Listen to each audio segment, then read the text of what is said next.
Hello and welcome to Thursdays at 3 on November 1st. I hope everybody had a really great Halloween. As promised 2 weeks ago, today we are going to have some very special guest stars all the way from Texas. May I introduce, come on in, my friend Michelle and my friend Kathy. We all went to Florida together and this is our big homecoming weekend. And what's really strange is that we are not Ohio State Buckeye fans by any means because we're Gator friends. But we're gonna make Buckeye Bars today. And if you've ever lived near me or felt the love, then you've probably had some of my Buckeyes, which a Buckeye is a nut that grows in Ohio that you cannot eat, but it's got kind of a brownish, light brownish center with a dark outside. And so a friend in my childhood taught me how to make the Buckeye candies, which are kind of a peanut butter fudge covered in chocolate. And they're a little hard to dip, and my son Andrew doesn't always like to roll them. So when this recipe came across on Facebook, I said, hey, let's make Buckeye Bars. So the girls are here today, and we're gonna make Buckeye Bars. So we're gonna start with how does the peanut butter go together for the bottom of the bar. So my sous chef is gonna help me kind of mash the peanut butter in, and Michelle's gonna put it in the microwave when we get to that part. So are you guys ready to watch? Here we go. Dun, dun, dun, dun. So here we go. We got our peanut butter, or we got to make our peanut butter mixture, which was 1.5 cups of butter. And I'll tell you, the recipe calls for you to liquefy the butter. Don't do it. You just want it mashed like this. I've made Buckeyes for years, and by doing a liquefy, it makes it harder for it to come together as a mixture. So this recipe calls for 3.5 cups of powdered sugar. So if you didn't think you were going to get your sugar on today, then you're watching the wrong show. I think this is on top of it.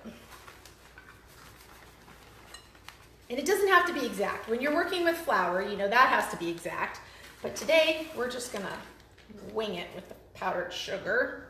How many cups is that? 2. All right, we up to 3 now. And I'll tell you a little secret. Usually I start with a little bit less than what it calls for because you wanna be able to work it in. And you'll see what I mean in just a second. So the rest of the recipe involves 1 teaspoon of vanilla, 1 teaspoon. And normally in the Buckeyes that we roll at Christmas time and dip, they don't involve any vanilla, but this recipe called for it. And then we need 1.5 cups of peanut butter. Using my trusty Measure All cup, if you'd like to give us a shout out, that you have a Measure All cup that you still like to use, then you let us know. And mine has a hen on it, so you know it's super old. But you know what? That's the thing about Pampered Chef. It just doesn't wear out all that quickly. It's good and bad, right? Here we go. Oop. And then we need another 1/2 cup.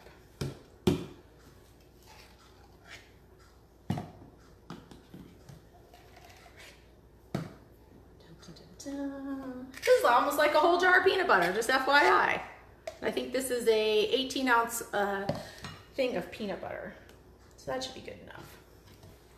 You can always add a little bit. Ooh, pampered, not perfect, I'm just saying. So what happens is you want to roll it into a dough, and I probably need a bigger bowl, but I'll stick with the glass one right now. So while I'm working on building the dough for us, let's talk about the chocolate chips really quick. So here we have 16 ounces of chocolate chips. It also calls for a tablespoon of butter, but what I wanted you to know is I like to use something that has a little bit of a waxy property because I don't think chocolate chips set up very well. They wind up becoming a little bit more liquefied. So you can either get some Gulf wax, which is what you use for canning, or I like to just throw a couple of these in there because this has a little bit of the wax in it that helps you to be able to adhere the chocolate to strawberries. So it's always handy. And just to show you again, that was the Ghirardelli melting wafers. You can buy those at your local grocery store. I used to have to order the wafers on Amazon, but you don't have to do that anymore, which is really, really nice. Okay, so Michelle, chocolate girl, when you're melting chocolate, here, I'll let you guys be able to see me as I say this. There's Kathy in the background, all the way from Texas. When you're melting chocolate, you want to be sure that you don't scorch it, because then it'll turn black and it'll dry out and your recipe will not go very well. And so you really want to start with about 45 seconds. And then you can also do 30-second increments after that. And what's really nice is when you use a glass bowl, when the chocolate comes out, I'm going to show you, because think about it, the glass heats up, and so you can just push the chocolate that hasn't lost its shape yet against the glass, and the heat from the glass will melt it for you without you having to worry about, oh, I got to keep going 30 more seconds, because it doesn't always end well when you do that. All right, so we almost have our dough. And I'm going to put the camera back on there, because what happens is this does not look like Play-Doh yet. So now I know that I need a little bit more powdered sugar. You see how it's still creamy? You're not going to be able to serve that. And the same is true as if you make the Buckeyes that you're going to dip in the chocolate. So I'm going to add, I'm probably going to go for another cup. The recipe truly calls for 1.5 cups, but you know what I found over the years making different recipes? Depending on what state you live in and how much humidity is in your kitchen and all of that, sometimes you just need a little bit more, whether it's just a little bit more flour or a little bit more powdered sugar. Uh-oh, did you stir it? That's mine. Okay, sorry. Michelle's gonna stir our chocolate for us. You don't even have to do a really good job, because it's gonna go back in the microwave. I wish I had known about the glass jar and the heat. Oh, see, Michelle just learned something. All right, so you see, still not quite where I want it to be. So I think for today, with the humidity that's in my kitchen, we're gonna go with 4 cups of powdered sugar. But I will tell you that Kathy is gonna press that into a 9x13 pan. So it's not like you're getting a whole, mouthful of sugar. You're just gonna eat a little piece, right, girls? Mm-hmm. Or 2. Yeah. Or a couple pieces over a number of days. And I find, even though you all know I'm a huge fan of my scrapers, sometimes you just need a wooden spoon. The wooden spoon gives you a little bit more structure and helps you to really pull the ingredients together. All right, we're almost there. And if you can tell, this is the same true when I make the Buckeyes that I roll into balls. There's a little bit of powdered sugar at the bottom. So I could stick my hands in here, but Kathy's agreed to, so I don't have to.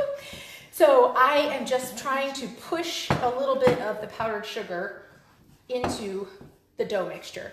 And I don't know if you can tell, oh, there's a little bit more, it's hiding from me. There we go. You see how that resembles a little bit more Play-Doh? That's the kind of feel that you're looking for. So I'm gonna turn this over to Kathy. Thank you. And she's gonna press that in there. So how's our chocolate going? It's pretty good. Well, It's melting pretty good. I think we need about 30 more seconds on our chocolate. Ooh, now we're gonna have 2 spatulas to lick. This is gonna be great. That would be awesome. So here, let's pop it up so you guys can see. That is the 9x13 baker, and the recipe calls for you to line a 9x13 with some aluminum foil, because once you do that, it's so easy to pull out. And the secret is, you're gonna press it in there, you're gonna put the chocolate on there, and then, believe this, the directions call for you to wait. We live in America. No one wants to wait to eat the dessert they just made. So yesterday, I might have made some ahead of time just because I needed to test the recipe. I put it in the freezer and I set the timer for 20 minutes because I didn't want it completely frozen. I just wanted the chocolate to harden up, and that was perfect. And so if you need to take this to a party, you can let it sit on the counter. But to me, I want that chocolate to really harden up. Oh, okay, here we go. Michelle did a great job. Let's see.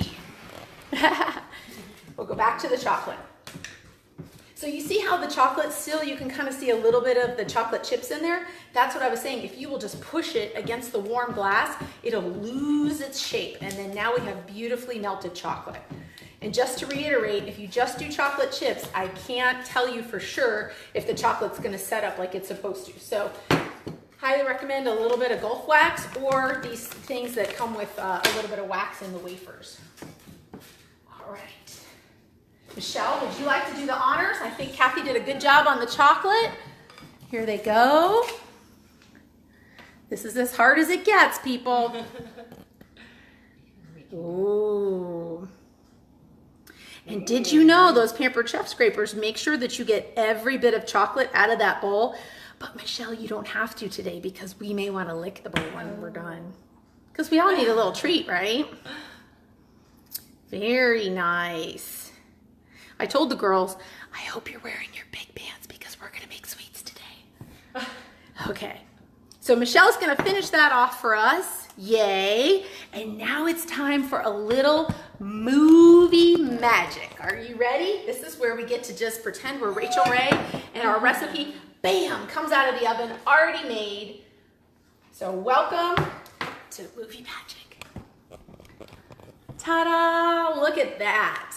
Aren't those so beautiful? And now I know why the recipe officially says 64 pieces, because she really cuts all of the 9x13 into squares and then cut them into triangles. So that's what we had. This was just yesterday's that I wanted to be able to show you guys. It worked really well and it wasn't that hard to do. The chocolate, it's pretty hard. I mean, it's a little soft, which is great for when you eat it, but all I did was cut it with a long knife. I love my bread knife.